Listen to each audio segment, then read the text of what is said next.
And in this installment, we got a 3-game slate for you guys on DraftKings and Fanduel. Let's get into it.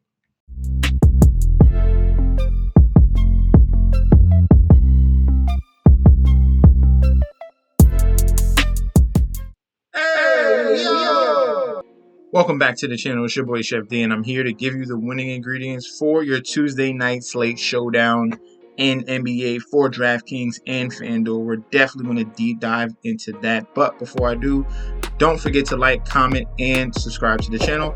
Follow me on Instagram and Twitter at MetsNetJeffD.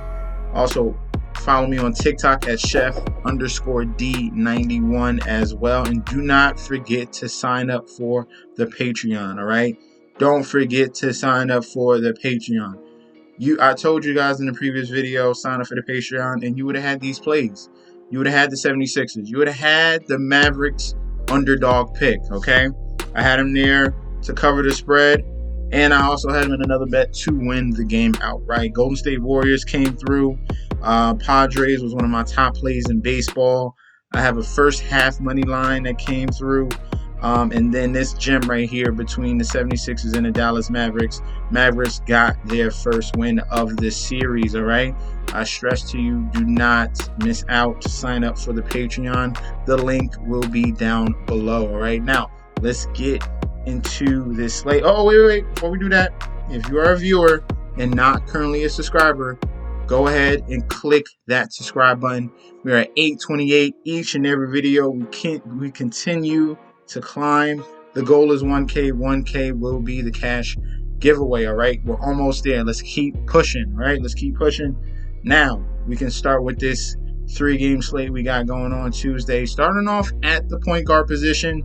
I gave you some gems yesterday. Let's continue the roll. We're starting out with CJ McCollum, all right? The key to this Pelicans-Phoenix Suns series, they're going to have to lean on the stars, okay? They have a 3. They have not a big 3, more like a medium 3, more like a schmedium 3 with CJ McCollum, Brandon Ingram, and Jonas Valenciunis. They're going to have to lean on these guys. CJ McCollum is going to be probably the dude that's going to take the majority of the shots. Came through with 48 fantasy points in the first game, and his price dropped down to $8,100, which was pretty surprising.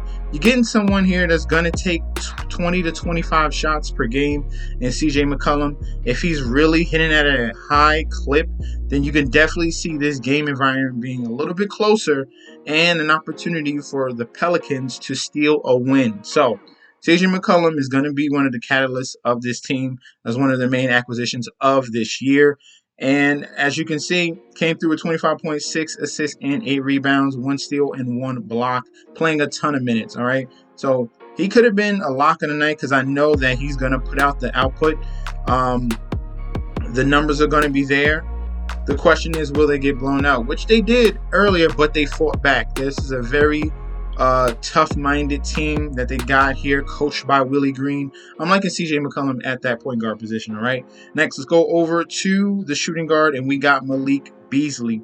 He could have technically went into the value play, but the way that they're using him, he's basically a Jordan Clarkson type 6-man. So he's getting starters minutes, but he's not the starter. They need that scoring punch in this offense to compete with Memphis Grizzlies, the way that they go up and down the court and score at a very high rate. Malik Beasley is one of the best three-point shooters in the league percentage-wise this season as well, especially coming off that bench. And he showed his three-point prowess, 4 of 10, nice 40% three-point percentage in game 1. Played 30 minutes, 8 of 14 shooting. Got a little bit of a foul trouble, had 5 fouls, but that's because he was playing big minutes and had some responsibilities defensively. Came through with 23 points, 2 assists, and 5 rebounds, all right? If there's woes with D'Angelo Russell, if there's foul trouble, which we might see with Patrick Beverley, Malik Beasley is going to be a guy that's going to step in that corner 3-point spot and knock down some big shots. And they need it to keep up pace with the Memphis Grizzlies. He came through, and that's why one of the reasons the Minnesota Timberwolves won game 1. All right, so I'm liking him at 4,700. Let's go on to the small forward position, and we got Bojan Bogdanovic is the Atlanta Hawks version, Bogdanovich, if you want me to be 100% correct on that. And yes, Trae Young struggled. He will bounce back. Not saying he'll bounce back and have a 50 or 60 point fantasy day. Hopefully he does. They're going to need that type of effort for Atlanta Hawks to compete with the Miami Heat.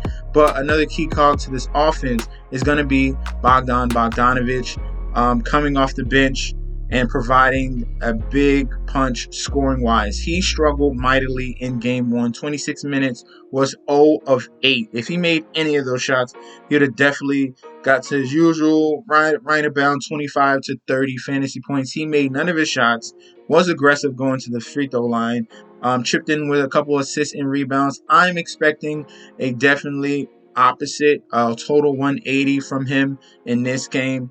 They got their best punch from Miami. We know why they're the number 1 seed. Atlanta Hawks need to respond.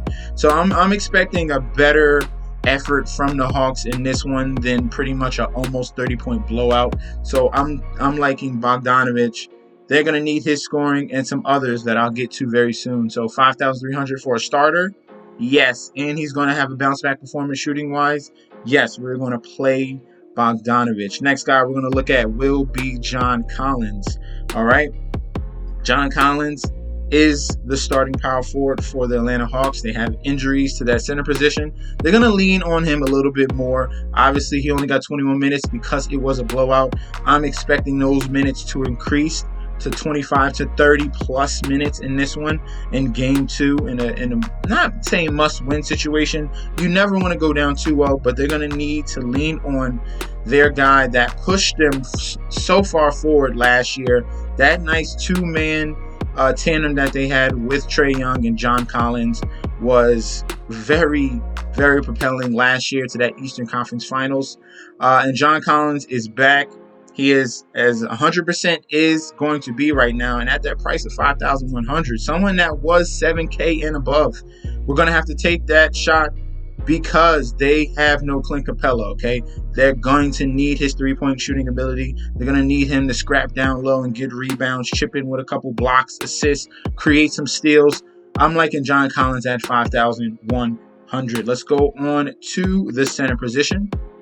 And we are going to start with Jonas Valenciunis. I got another one for you, but that's going to come on the Fanduel side of things. But Valenciunis, 7,500.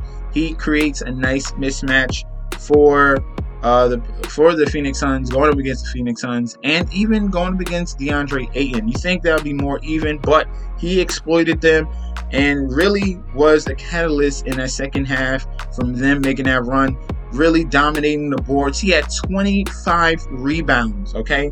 25 rebounds, 3 assists, 18 points. They really needed that effort from Jonas Valenciunis to make things a little more interesting in that fourth quarter. They're going to need it yet again. I'm telling you, he can do it. He was averaging a double-double clearly all season long, but if you're just looking back, the consistency that you saw from Jonas Valenciunis, it was a streak of like 12 to 13 to 14 games in a row of a high double-double, not just a regular double-double, a high double-double. And they're going to need that from him yet again. Only bumped up his price $200. That is fine with me. Valenciunis is one of the medium big three guys that they're going to be looking at for the New Orleans Pelicans to go against the Phoenix Suns. So I'm liking Valenciunis at that price. Let's go over to FanDuel, and I'm going to give you another center play and the value plays and then the lock of the night. The next value play we're going to have here is Jaron Jackson Jr. at 6,600. On that price for FanDuel, I think that's a great price. He has upside to get to that 7 to 8K range. He just has one problem: foul trouble. Foul trouble usually tends to ruin his nights. In only 24 minutes, he was a big factor in that game against the Timberwolves in Game 1. Had a poor shooting night, but still came through with 31 fantasy points in 24 minutes, but he was in foul trouble. So if he's getting his regular allotment of minutes, 30 to 35 minutes, it's a playoff, so you might be scratching towards that 40-minute mark in the playoffs. Jaron Jackson can really be a big X factor for Tuesday's slate. He just has to be careful, all right? He was a big factor down low with 7 blocks, So 12, 7, 1 assist, and 4 rebounds. I'm liking what I'm seeing out of Jaron Jackson. Only $100 difference from Fanduel and DraftKings. The upside is there on both sites. And at that price, that is a steal. He just has to stay out of foul trouble, all right? Let's go with the value plays of the day. The first one we're going to go with is Danilo Gallinari. No Clint Capella. Obviously, Gallinari is going to be another 6-man off the bench with him and Bogdanovic to provide a little scoring punch to this offense since they're going to be starting a Kungwu next to John Collins. Gallinari gets to come off the bench, and he's going to need to knock down threes, all right? Similar to what a Maxey Kleber did yesterday. Kleber went off. He made, 8 to 9 threes yesterday? Gallinari has that in his tool bag, and they're really going to need that if they're going to keep this game close against the Miami Heat. Came through at 29 minutes in game 1, 5 of 12 shooting, which was okay. 17 points, 5 rebounds. I have no problem going back to that well. With limited options on today's slate. There's only 3 games here, so you got to find value where you can with people that are getting a solid allotment of minutes. All right, so Danilo Gallinari is going to be one of those guys. Next is Larry Nance for the New Orleans Pelicans. He created a great punch off the bench, playing way better than Jackson Hayes. So I want to be surprised if they go with a lineup with Larry Nance and Jonas Valenciunis at the same time to really provide energy, collect boards. Larry Nance was big the last 2 playoff games. He is, let's double check on that, 5,500 on FanDuel. But if you're looking at Larry Nance on DraftKings, he is 4,400. So way cheaper on here. Definitely someone you can really throw in at that power forward position and kind of move on.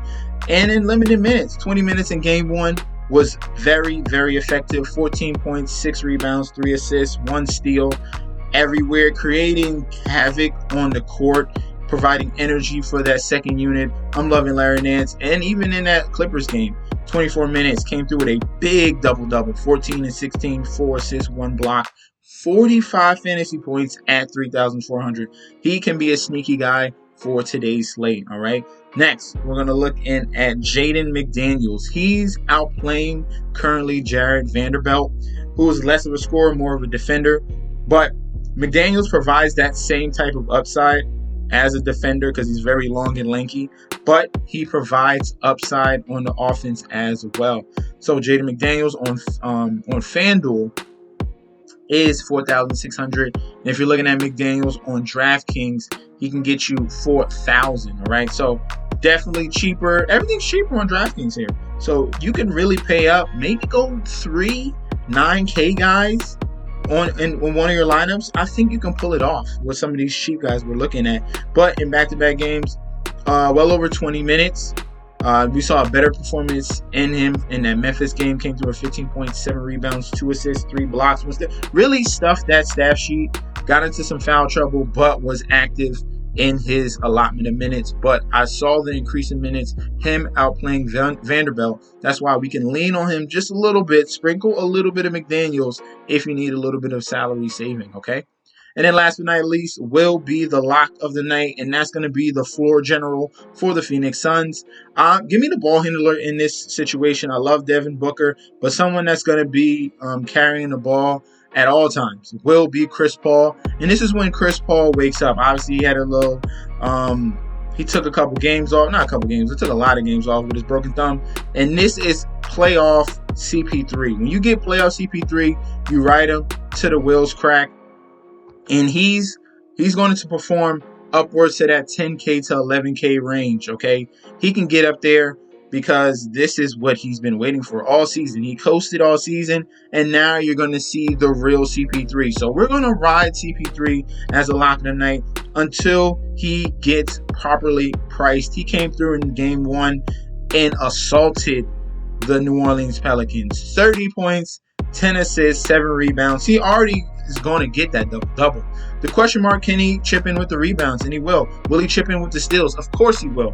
He's a savvy veteran, and this is the time that Chris Paul needs to show up, and he 100% did. They raised his price, yes, to $8,300, but that is still too cheap for someone that's going to go for 50 to 60 each and every night because he knows that this is his time to play.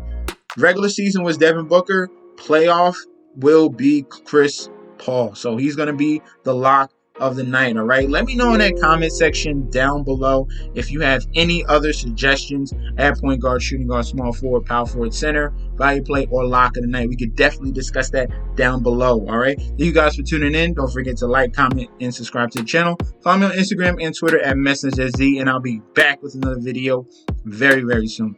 Peace out, guys. Don't forget to sign up for the Patreon. All right.